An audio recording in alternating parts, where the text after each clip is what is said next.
Hi, I'm Angela Wolf. I'm a fashion designer and online instructor. And today we're going to go back to the 60s and make it modern. Remember the color block dress? So simple, but so classic. Here I have a dress. This is just a very simple sheath dress with princess seams. And the only thing I did was create new seams so I can add panels of different color. So here's a panel. There's a seam through here. It's hard to see on the black, but I did it also on the sleeve, on the bottom. And then, of course, I had to add the new modern exposed zipper, which is really fun. So let me show you how easy it is. I've shown you how to do color blocking before, but it was a very complicated design. So let's do something very simple, just like this dress here. I'm going to take this dress and I'm going to lay it the same way that my pattern is, and we're going to copy this design. So what you need to do first is find a pattern. You should really fit it first to make sure it fits before you create all of this, cut it apart. But here's the back of my dress. And what I've done is I've taken, this is just paper, I've traced this pattern out because you need two sides to work on. So there's the back, and we're going to work on the front. So I'm going to get that out of the way. Here's my front piece, which would normally be cut on the fold, and I've already traced that out as well. So we have one full piece to work on. And the only thing I've transferred over are my darts. You would also want to transfer over your notches. I didn't do it here, and your grain line, which is right along the fold. So whatever style you want, if you find a photo you like, color blocking is really in style again. So find a photo you like, and I'll explain how you figure out what to do with this. So first on the picture here, we have a line that goes across. The one thing you need to keep in mind is when you draw a line, you're going to draw the line exactly the way you would sew it. So I don't want to draw a line specifically to the middle of the chest area and stop. I want to have full lines, just like that. So let's start at the top line. This looks like it's about mid-shoulder. I'm going to line this ruler up so the line is perpendicular to the grain line and just give myself a nice line. Actually, I'll use pink because I think you'll see it better. All right, so this line right here is this line right here. And it looks like there's a line right down the center. So I can do this line next because I'm stopping in the center, but I have a seam right here. So in sewing order, I'm going to sew this piece to this piece right here first. Okay? Then let's keep going. It looks like there's a line right below the waist. Well, you can tell your waist, even if it's not marked. Most patterns are marked where your approximate waistline is. This looks like the waist because it indents right through here. So let's slide down a little bit to the hip area, again drawing a line that's perpendicular to the grain line. Good line, and let's give ourselves one more line down at the hem, say about right here. That looks great. So if we were to take the picture and compare it, we have this line drawn, the lower waist, and the upper chest. So the last thing we need is one line that goes all the way down this side. I like this look. A lot of my dresses are very symmetrical, meaning that everything is even on both sides. I really like this look where it's different on one side. So let's just move over here. Now, if you have a bust dart, here we have a bust dart. We don't have a princess seam. So I'm going to just move over just a little bit further so my line doesn't cross right across this dart. I could also end it right here, and that way I could actually close that dart, but that's getting a little more complicated. We're trying to make this really simple. Give myself a line all the way down.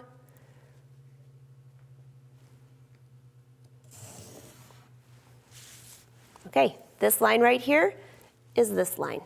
Now you've probably seen me do this before, but this is so simple. I give myself some hashtags, and this tells me when I cut this piece apart to add seam allowances to this area. If you can't remember, then write a big note to yourself, add seam allowance, because if you forget, when you sew these together, your dress is going to be shorter and skinnier. So these are all giving myself a note.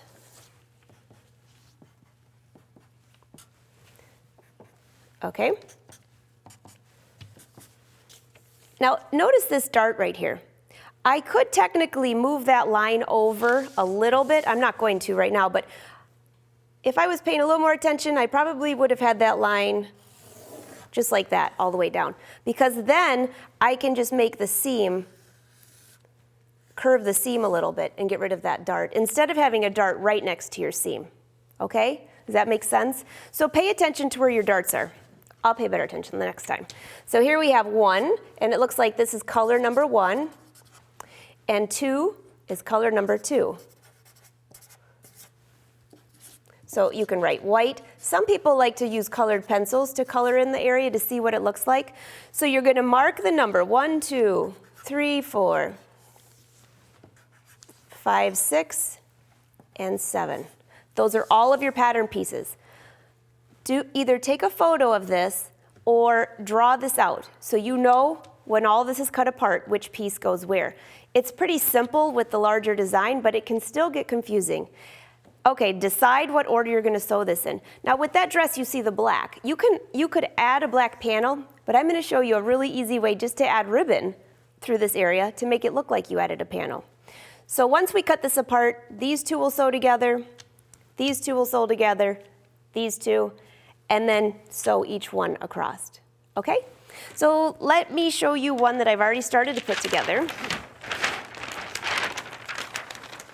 Actually, before I get to that one, I saved this from the dress behind me. This is the pattern piece for the sleeve. So here was the sleeve, just one band of color, and this is the pattern. All I did was cut a strip, and then when I cut this apart, I told myself to add seam allowances. I numbered the pieces. Very simple to do. All right, so here is a top. This is what this pattern looked like. You can see I wrote what color I wanted, and I numbered the pieces. I'll leave this so you can compare both of them. Here's the top. Very cute. This time I was paying attention, and my seam goes right next to that dart. So I don't have a dart going half on this side and half on that side. And also what I have here is ribbon. This is just simple ribbon. Nothing special about it. It's soft though. Make sure you don't pick something stiff. The one thing you need to keep in mind is which ribbon do you put on first? Because I've already sewn my whole top together, then we're top stitching the ribbon. If I were to add this ribbon here, I would have a raw edge on top. So again, you have to plan out what you're sewing first. Let's take a look at one that's a little bit bigger. I'm going to use a bigger trim. Notice my pattern's all sewn together. Here's my ribbon, and here's a raw edge. That's okay, because this is going to be sewn on right here. Great. And this is going to be sewn on. So my raw edges are actually going into the seam. So the last one we need to fill in is this little hole right here. Again, if I were to go like this, I'm going to have a raw edge, and this stuff will fray. So instead, I'd want to sew this on first, and then this. And you can do this throughout your entire design on the shoulders, and it's very simple. So let's go to the sewing machine, and I'm just going to give you a few tips on adding ribbon. So there's a few things you need to be careful of, because when you're attaching the ribbon, it could scrunch or it could stretch the fabric. Another thing I want to point out, if you look closely at this ribbon, I'm using white because I thought it would be easier for you to see, but if you remember that dress design, it was black, which there wouldn't be any problem. But this is white, or if you used a really light cream, I can actually see the green fabric and the blue fabric through that. So I'm using this so you can see it, and I'm going to use green thread, even worse. But when you're doing this design, make sure you pick a darker color ribbon, or be considerate of what colors are down below. So I'm setting up my machine for a straight stitch, and I'm going to use a 3.0 length. Again, I'm going to use a contrasting color. I have a camera feature, so I'll actually be able to see the ribbon as I'm sewing. I'm going to line the bottom half up with this seam, and all I'm doing is centering this right here. You really don't need to pin it. Okay, I can see on this camera right where my stitch is going to go. All right, get to the end. And that's all I'm doing, is just a simple stitch. You really don't even need to back stitch. So if you don't, it's okay, because you're going to have a ribbon over this.